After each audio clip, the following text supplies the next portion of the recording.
What's up, guys? DCK here, hitting you up with a very special edition of the Royal Ramble with my guest. EmeraldFlowsion62. He is the smart est wrestling fan on the IWC, YWC, whatever you want to call it, because I watch indie wrestling. bingo. So this is just a spur of the moment vid right here. What are we going to talk about, Emerald? Emerald. I don't know. There's a lot going on in wrestling now. I mean, with Ring of Honor, and Chikara, TNA, and everything really. Not WWE. Not WWE. They're nothing. They're minor leagues. Well, I don't even know what's going on there. So, Yeah. I try to catch it when I can, but sometimes I just don't feel like it because I feel like it gets me in this pattern, you know. And like I don't know, I don't like patterns. That's why I like DVDs because I can watch it whenever I want, you know. And I don't have DVR, so. Well, WWE's been in the same pattern for about 8 years now, so. That is very. Let's talk about Chikara upcoming weekend. Well, my Nami Toyota is going to make her U.S. debut, which is crazy. Of course, the odds of me being able to make one of those shows is now very slim with the way that school's going for me, which pisses me the hell off. Yeah, well. She's so good. She's crazy good. Yeah, she really is. And actually, talking about women's wrestling, I was just watching an episode of Nitro the other night, and would you believe Bull Nakano was on there? Yes, back in about I believe it was 90 between about I think it was Starrcade 96 and like Spring Stampede 97. They were bringing in Hakuto and Nakano for a couple shots against Medusa. I mean, Medusa was the only woman wrestler they had. Yep. They had some pretty decent matches. I would say the Medusa the Alundra Blaze Nakano matches in WWF were better, but yeah, still pretty cool. Well, that match at World War III was pretty good. Yeah. But anyway, we should stop talking about the past because Davey Richards is sticking around. Davey Richards is sticking around. We'll talk about Chikara in a minute. But Davey Richards sticking around is a big deal, I'd say, for ROH because he's becoming, in a lot of ways, in my opinion, a Bryan Danielson type figure in that his matches are good enough and he's over enough to where he can sell DVDs. Yeah. I mean, I'm not the biggest Davey Richards fan, but I can't lie to you and tell you he's not good because he is. And he actually, wrestling-wise, almost reminds me of Bryan Danielson, but not like the same moves, but just the kind of style that they have. And I mean, any match he's in feels really important, which is what you would need if you want to be a main eventer. You know what I mean? He's obviously adapted to the Danielson type figure, being the Danielson type figure in ROH, while having a style reminiscent of Danielson, of Dynamite, of he who shall not be named. Right. But this, I mean, people are really excited about this, and that's great, but the problems aren't over for Ring of Honor because they still need to establish guys to fill in the gaps that were made when Danielson and Nigel left, but also now that Tyler's gone. You know, and it's great that they still got Davey. Yeah, it's great they still have him, but they still have a lot of problems they got to deal with now. Because who would you say is a main eventer besides Roderick Strong and Davey Richards right now, and Austin Aries, I guess? I'd say Chris Daniels can be in a main event believably. Who else? I think Kevin Steen's up there. In terms of how high profile he is, I when I see, not just me being a mark for him, but like I believe him to, if he's in a main event, like, oh, he can be there because he's beating guys. I remember him a couple years ago when he was still tagging with Generico. He had some really good singles matches. Yeah, when he was chasing after Nigel for a while, and I'm like, I know they're pushing Claudio right now, but I really want I would love it if Steen got the title, but neither of them got the title. It went to Jerry Lynn. That's true. That is true. But I mean, that's true. But I mean, they also have like the Kings of Wrestling. I mean, you know what I mean? If they split up, and possibly Eddie Edwards. So maybe they're really not in as much trouble as I think. But if they bump all those guys up, then they have slots to fill in the bottom. And also, ROH is a company where main eventer doesn't necessarily mean world title contender. I think the Cabana Generico versus Steen Carino, Steen Carino, that feud is good enough to be main eventing shows. No one was upset when it main evented the Chicago show back in April. And also, you know, a lot of stuff that the Kings of Wrestling are doing.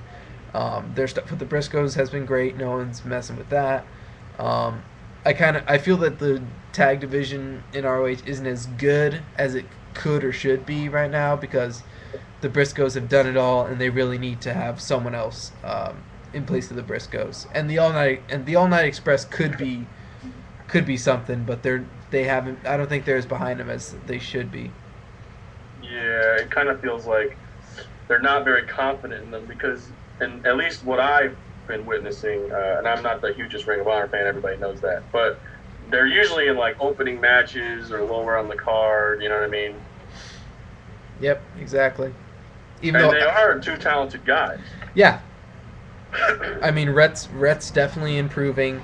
Kenny King's totally got something. I mean, after the tag team phase, ROH really believes in Kenny King, and he'll probably do something big after this. But I think as a team, I mean, they have a good gimmick. They have the whole, you know, we're getting the Austin Aries rub. And they work as a team, which, you know, not every tag team, you know, in somewhat major promotions does that, which is a shame. That's, you know, it's almost easy to be considered a great tag team because so many of the other tag teams, you know, don't feel like tag teams. Exactly. Uh-huh. Exactly. What were we talking about? Davey Richards and his whole... Well, this is a Royal Ramble. It's a ramble. We should get Michael Buffer and get him to announce it. Dude, if you could pay him to come in the beginning of your video and do that, that would be great. I'm sure he'd do it. I mean, hey, he stuck around with WCW. He would do anything. Yeah. You know, I'll get Michael Buffer, I'll get Kwee Wee and Jason Jett, and Mike Modest. Sounds great.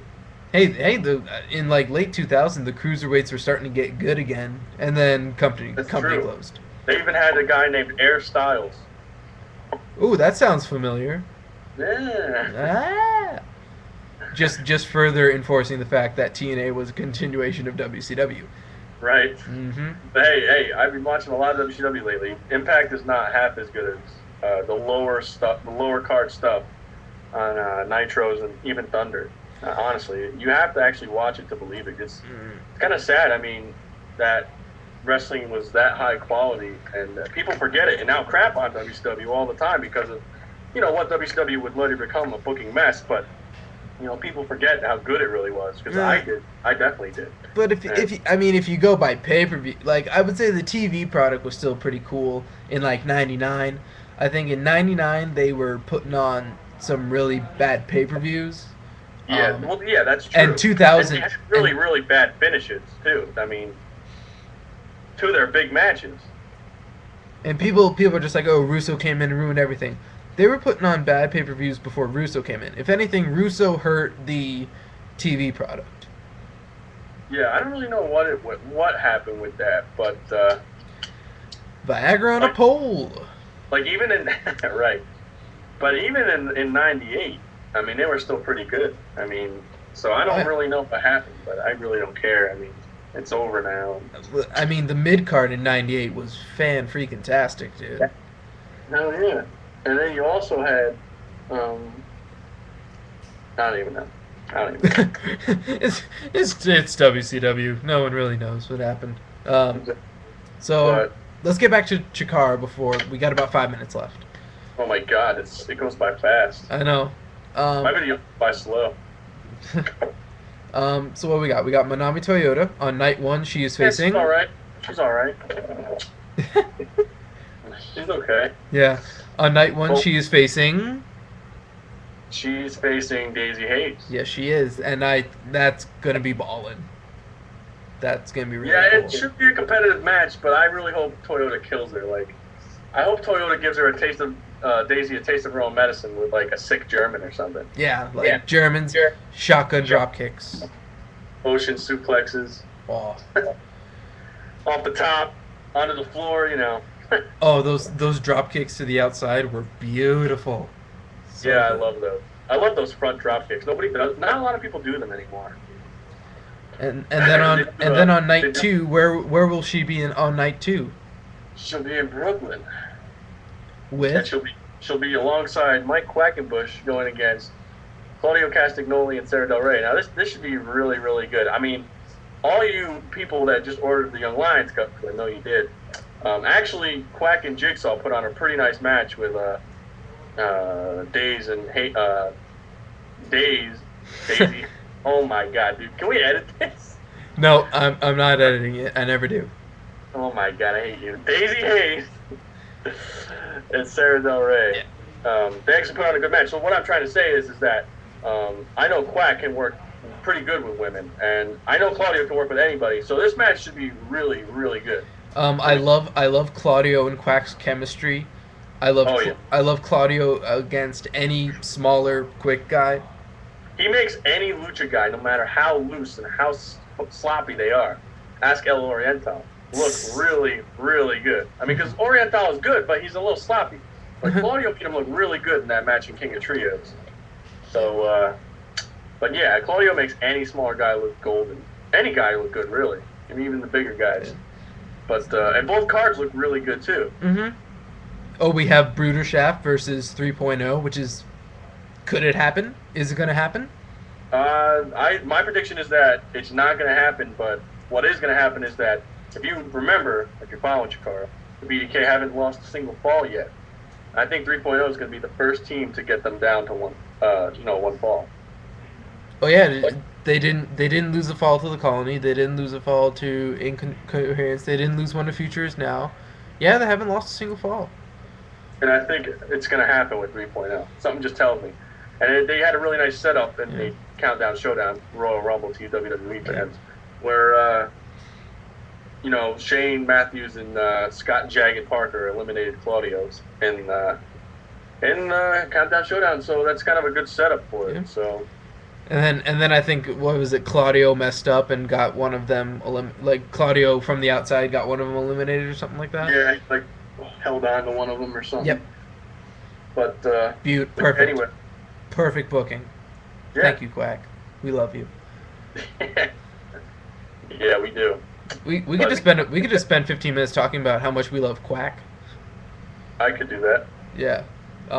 We'll do that another time. So we got that.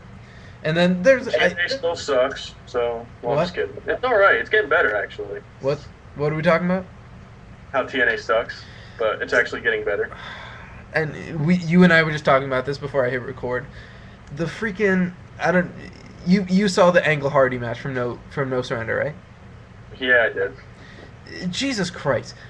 Angle had Hardy in that fucking ankle lock for well over a minute. At least Michaels sold it for a day after WrestleMania 21. Hardy couldn't sell it for 2 motherfucking minutes. Pardon the language. It didn't even look like he was really in pain. Like, it was just like, oh, he's just laying there. He's like, oh, I'm tired, and it's not like my ankle just got ripped off from the rest of me. Yeah, and also, I mean, you want to talk about destroying the value of a finisher. Well, how could you, realistically, and plus, this is probably what broke Angle's ribs to begin with, but realistically, how are you going to give me a swanton bomb on the floor where there's no mat? Well, maybe it's a mat, but it's a hard mat, you know? How are you going to give me that move and like, I not be dead? Like, you know what I mean? They can sell the fact that you got to roll him back into the ring, and he can barely beat the count. But it looks mad painful. I don't know. And then plus, there was probably like 50 swantons in the match. So now the move is really bad. Yeah, that's it. Okay, we got about 10 seconds left, so let's sign off. You can sign off real quick. All right. I'll see you later, guys. EmeraldFlowsion62. Stay classy, everybody.